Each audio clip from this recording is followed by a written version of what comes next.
രക്ഷിക്കാൻ ആളുണ്ട്. ഒന്ന് ചിന്തിച്ചു നോക്ക്. 10 പ്രായപൂർത്തിയാകാത്ത കുട്ടികൾ വാഹനം ഓടിച്ചൊരു ക്രിസ്ത്യൻ ചർച്ചിലേക്ക് അതിക്രമിച്ചു കയറി ഭീകര അന്തരീക്ഷം സൃഷ്ടിച്ച് ബൈക്ക് റേസിംഗ് നടത്തി. അവിടുന്ന് വൈദികൻ ഇറങ്ങി വന്ന് നിങ്ങൾ പുറത്തു പോകണം, ഞങ്ങളുടെ ആരാധന നടക്കുവാണ് എന്ന് പറഞ്ഞിട്ടും കേൾക്കാതെ അയാളെയും ഇടിച്ചു വീഴ്ത്തി കൊല്ലാൻ ശ്രമിച്ചു. ഒരു തവണയല്ല, പല തവണ. ഇവർക്ക് ഇവിടെ നിന്നാണ് ഈ ധൈര്യം കിട്ടിയത്? സാദിഖ് പാഷയിൽ നിന്ന് തുടങ്ങണം നമ്മൾ. കാരണം ഈ ഒരു സാദിഖ് പാഷയല്ല ഈ കേരളത്തിലുള്ളത്. കൈവെട്ടിയ ഒരു സാദിഖല്ല ഇവിടെ ഉള്ളത്. ഒരു ജാഫർ തടിയന്റെ അവിടെ അല്ല ഇവിടെ ഉള്ളത്. നമ്മുടെ കേരളം നമ്മൾ വിചാരിക്കുന്നതിനേക്കാൾ വലിയ ഒരു അഗ്നിപർവ്വതത്തിന് മുകളിലാണ്. എൻഐഎ അറസ്റ്റ് ചെയ്ത് കൊണ്ടുപോയ കുറെ മുതുകാലന്മാരുണ്ട്. അതിൽ ഒരു കാലനാണ് CA റൌഫ്. റൌഫിനെയും സത്താറിനെയും പിടിച്ച് ഡയപ്പറിൽ നിർത്തി ഇടിച്ച് പിഴിഞ്ഞ് ഇഞ്ചിച്ചാറ് പുറത്തെടുത്തപ്പോൾ അവര് പറഞ്ഞു കേരളം കത്തിക്കാനായിരുന്നു ഞങ്ങളുടെ പദ്ധതി. FIR ഉണ്ട്, വെറുതെ പറയുന്നതല്ല. കേരളത്തിൽ വിവിധ ഇടങ്ങളിൽ സ്ഫോടനം നടത്താൻ ഞങ്ങൾ പ്ലാൻ ചെയ്തിരുന്നു. എന്താണ് ഇവര് ലക്ഷ്യം വെക്കുന്നത്? ഇരിക്കുന്ന കൊമ്പ് മുറിക്കുന്ന ഇവരെയൊക്കെ ഫ്രീ ആയിട്ട് സെൻട്രൽ ഗവൺമെന്റ് കൊണ്ടുപോയി സിറിയയിലോ പാകിസ്ഥാനിലോ അഫ്ഗാനിസ്ഥാനിലോ ഇറക്കി കൊടുക്കും. ഓരോ ഇരുമ്പ് ജട്ടിയും കൂടെ സ്പോൺസർ ചെയ്യണം. അപ്പോ ഈ സാദിഖ് പാഷ ഇയാളുടെ ഒരു ലക്ഷ്യം ഒന്ന് ആലോചിച്ച് നോക്കിക്കേ. ഇയാളുടെ ആത്മവിശ്വാസവും ധൈര്യം.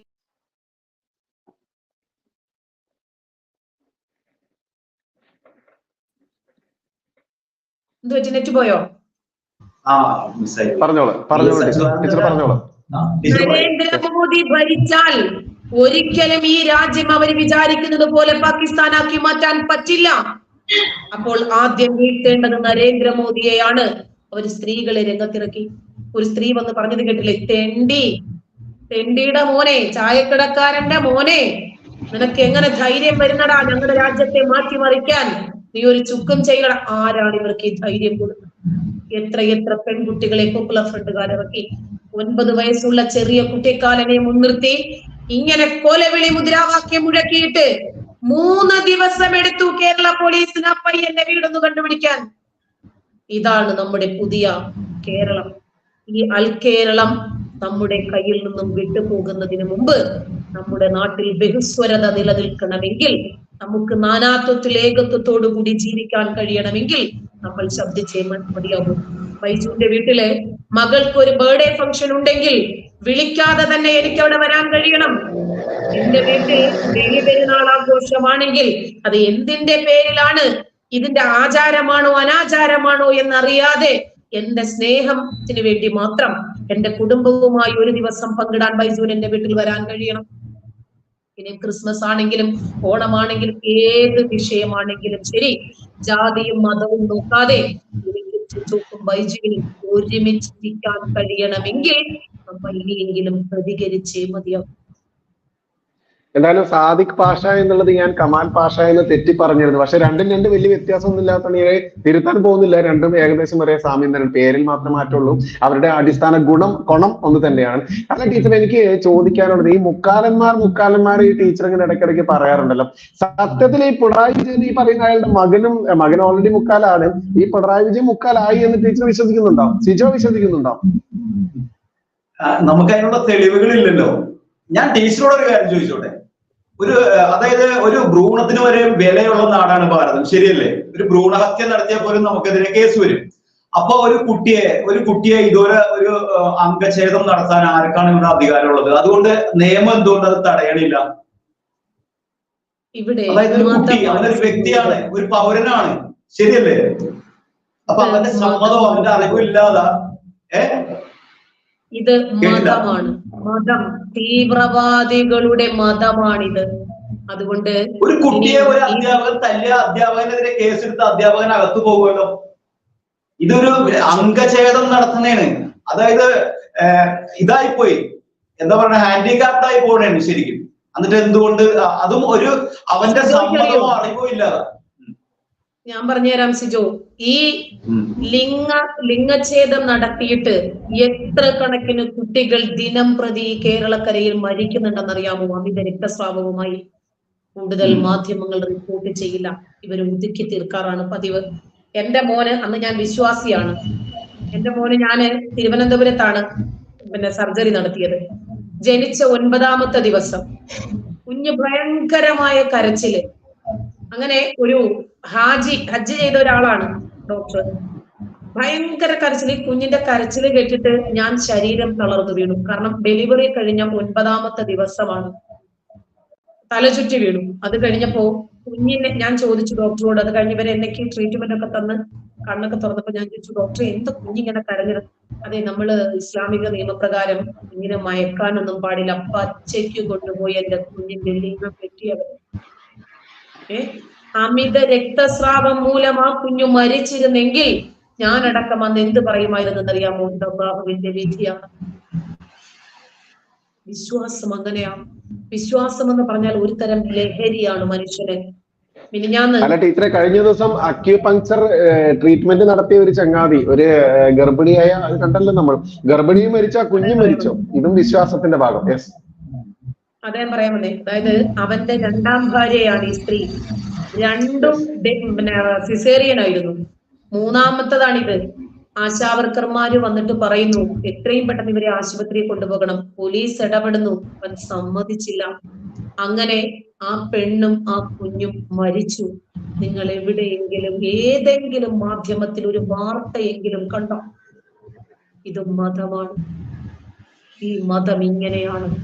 എത്രയെത്ര കൊലപാതകങ്ങൾ നടക്കുന്നു. ഈ ഒസാമാൻ എന്നാണത് പറയാ, ലിംഗാഗ്ര ചർമ്മ ഛേദനം നടത്തുന്ന ആളുകൾ. ഇവർക്ക് വേണ്ടത്ര രൂപത്തിലുള്ള ശാസ്ത്രീയമായ ഒരു ചുക്കും ചുണ്ണാക്കും അറിയില്ല. ഇവര് പച്ച ഈർക്കിലിട്ട് ലിംഗത്തിന്റെ അറ്റത്ത് കൊളുത്തുന്നു, വലിക്കുന്നു, വെട്ടുന്നു, ഇത്രേ ഉള്ളൂ. എന്നിട്ട് കുട്ടികൾ കിടന്ന് നിലവിളിക്കുന്നു. ഇതിനെ ശരിക്കു പറഞ്ഞാൽ കേസെടുക്കേണ്ടത് ആരുടെ പേരിലാ? മാതാപിതാക്കളുടെ പേരിലാ. പ്രവാചകൻ ഇതൊന്നും ചെയ്തിട്ടില്ല, സുരക്ഷിതമായിട്ട് രക്ഷപ്പെട്ടു.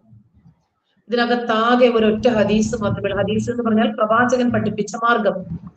ഇബ്രാഹിം എന്നൊരു പ്രവാചകൻ 80ാമത്തെ വയസ്സിൽ കോടാലി ഉപയോഗിച്ചിട്ട് അയാളുടെ ലിംഗം വെട്ടി. കൂടുതലൊന്നും ചോദിക്കരുത്, ഇതാണ് ആ ഹദീസിലുള്ളത്. അങ്ങനെയാണെങ്കിൽ 80 വയസ്സ് വരെ ഇവര് കാത്തിരിക്കേണ്ട ഒരു കോടാലിയുമായിട്ട്. ഇതിനൊക്കെ എതിരെ നമ്മൾ സംസാരിച്ചു പോയാൽ നമ്മൾ മതവിമർശക. ഈ മതത്തെ സംബന്ധിച്ച് നമുക്ക് എന്തോ വലിയ വൈരാഗ്യമുള്ളത് കൊണ്ട് നമ്മൾ സംസാരിക്കുന്നു. അവളെ ഇവിടെ ജീവിക്കാൻ അനുവദിക്കരുത്, അവളെ അങ്ങനെ ചെയ്യരുത്, അവളെ ഇങ്ങനെ ചെയ്യരുത്. എന്നെ ഒന്നും ചെയ്യാൻ കഴിഞ്ഞിട്ടില്ലെങ്കിൽ കുട്ടികളെ വരെ പീഡിപ്പിക്കാൻ കിട്ടുന്ന ഏത് സാഹചര്യവും അവര് മുതലാക്കുന്നു. എന്റെ ഗൾഫിൽ ജോലി ചെയ്ത ആളാ. ഏറ്റവും ഒടുവിൽ 20 വർഷമായിട്ട് ഗൾഫില് ആർമി ക്യാമ്പിലൊക്കെ ആയിട്ട് ജോലി ചെയ്യുന്ന ആളാ. ഒടുവില് എത്ര കേസുകളിലാണ് ഇന്ത്യക്കായി അവിടെ കുടുക്കിയെന്നറിയാമോ? ഓരോ ഇന്റർവ്യൂവിന് പോകുമ്പോഴും ഇവന്റെ ജാമ്യതയുടെ ഭർത്താവ് ഒടുവിൽ കുടുക്കും എന്ന് ഉറപ്പായി. ഏറ്റവും അടുത്ത സുഹൃത്ത് കൊടുക്കുമെന്ന് ഉറപ്പായപ്പോ ഞാൻ പറഞ്ഞു, ഒക്കെ അങ്ങോട്ട് പോരെ, നമുക്ക് കഞ്ഞിവെള്ളമാണെങ്കിലും കൊടുക്കും, സമാധാനത്തോട് ഇവിടെ കിടക്കാനുള്ള മക്കൾക്ക് ആരും ഇല്ലാതായിപ്പോ, നമുക്കാരും ഇല്ലാതായിപ്പോ, അങ്ങോട്ട് പോരെ. അതായത് ഇവർക്ക് ആരെ കുടുക്കാൻ, എന്നെ കുടുക്കാൻ സാധിച്ചിട്ടില്ലെങ്കിൽ ഇവരാരെയും ചെയ്യും. സിജോ എന്റെ ഉമ്മച്ചിയെ കണ്ടിട്ടില്ലേ? സിജോ എന്റെ വീട്ടിൽ വന്നിട്ടുണ്ടല്ലോ. 92 വയസ്സുണ്ട് സിജോ എന്റെ ഉമ്മാക്ക്. ബൈജുവിന്റെ മോനെ പോലെ ബൈജു ഇടയ്ക്കിടയ്ക്ക് വരെയും ഉമ്മായി നോക്കിയൊക്കെ ചെയ്യാറുണ്ട്. ഉമ്മാക്ക് വയ്യെന്നറിഞ്ഞ അപ്പ ബൈജു ഓടി എത്താറുണ്ട്. അപ്പോ ആര് വന്നിട്ടില്ലെങ്കിൽ ഞാൻ ബൈജുവിനോട് പറയണ്ട, എന്ത് ഒഴിവുണ്ടെങ്കിലും എന്ത് തിരക്കുണ്ടെങ്കിലും ശരി, നീ ഒന്ന് ഓടി വന്നോ. കാരണം 6 ആൺമക്കളെ പ്രസവിച്ച് വളർത്തി വലുതാക്കിയ ഉമ്മയാണ്. എന്തുകൊണ്ടാണ് ഒരാളും നോക്കാത്തത്? മതം. ഞാനടക്കം 13 മക്കളുണ്ട്. ഇന്ന് 10 മക്കള് ജീവിച്ചിരിപ്പുണ്ട്. ഞാൻ മതം വിട്ടു. എന്റെ ഉമ്മായെ പള്ളിയിൽ നിന്ന് പുറത്താക്കി. എന്റെ ഉമ്മയുടെ മയ്യത്തെന്താ റോഡിൽ കിടക്കോ? റോഡിൽ കിടന്ന് ചീഞ്ഞു നാറുമോ ഞാൻ ജീവിച്ചിരിക്കുമ്പോ? ഉണ്ടാവില്ല. ഈ മതം ഇങ്ങനെയാ. മതത്തിനെതിരെ ആരും ഒന്നും സംസാരിക്കില്ല. പിന്നെങ്ങനെയാ ലിംഗാഗ്ര ചർമ്മത്തിനെതിരെ സംസാരിക്കുക? എന്റെ ഉമ്മായെ തിരുവനന്തപുരം പാളയം പള്ളി മഹലിൽ നിന്ന് പേര് വെട്ടി മാറ്റുക. എന്തിന്? എന്റെ കൂടെ നിൽക്കുന്നതിന്റെ പേര്. എന്റെ ഉമ്മയ്ക്ക് ഞാൻ മകളല്ലേ? എന്റെ ഉമ്മ ഉംറ ചെയ്ത ആളാ, ഉമ്മ വിശ്വാസിയല്ലേ? പ്രതികാരം ചെയ്യാൻ കിട്ടുന്ന ഏത് സാഹചര്യവും ഇവരെങ്ങനെയും ആ ഫ്രസ്ട്രേഷൻസ് ഇറക്കി വെക്കും. ഈ മതത്തിന്റെ ഭീകരതയതാ. എല്ലാരും ചോദിക്കും, എന്തുകൊണ്ടാണ് നിങ്ങൾ ഈ മതത്തിന്റെ തിന്മകൾ മാത്രം പറയുന്നതെന്ന്? അതിന്റെ നന്മ പറയാൻ ഒരുപാട് സക്കാഫിമാരുണ്ട്, സുല്ലമിമാരുണ്ട്, ദാരിമിമാരുണ്ട്, മുസ്ലിം പുരോഹിതന്മാരുണ്ട്. ആരും പറയാത്ത വിഷയങ്ങളല്ലേ നമ്മൾ പറയാൻ. ഇതൊക്കെ ആര് പഠിപ്പിക്കും? ലോകം മുഴുവനും അള്ളാഹുവിന്റെ കാൽ കീഴിലാകണം.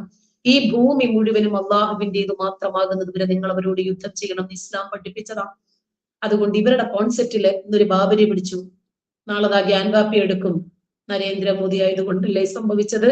അപ്പൊ ഇവരുടെ വിശ്വാസം അനുസരിച്ച് ഇതെല്ലാം നാളെ നമുക്ക് തന്നെയാകും. നിങ്ങൾക്കറിയാമോ, മക്കയും മദീനയും, പ്രവാചകൻ ജനിച്ചതും മക്കയിൽ, മരിച്ചതും മദീനയിൽ. എല്ലാം ക്ഷേത്രങ്ങളായി. ഒരുപാട് വിഗ്രഹങ്ങളെ ആരാധിച്ചിരുന്ന അമുസ്ലിങ്ങളായിട്ടുള്ള ബഹുദൈവാരാധകരുടെ നാടായിരുന്നു അതെല്ലാം. പിടിച്ചെടുത്തു. അവർ അവരുടേതായിട്ടുള്ള പള്ളികളും മസ്ജിദുകളും മദ്രസകളും ആക്കി മാറ്റി.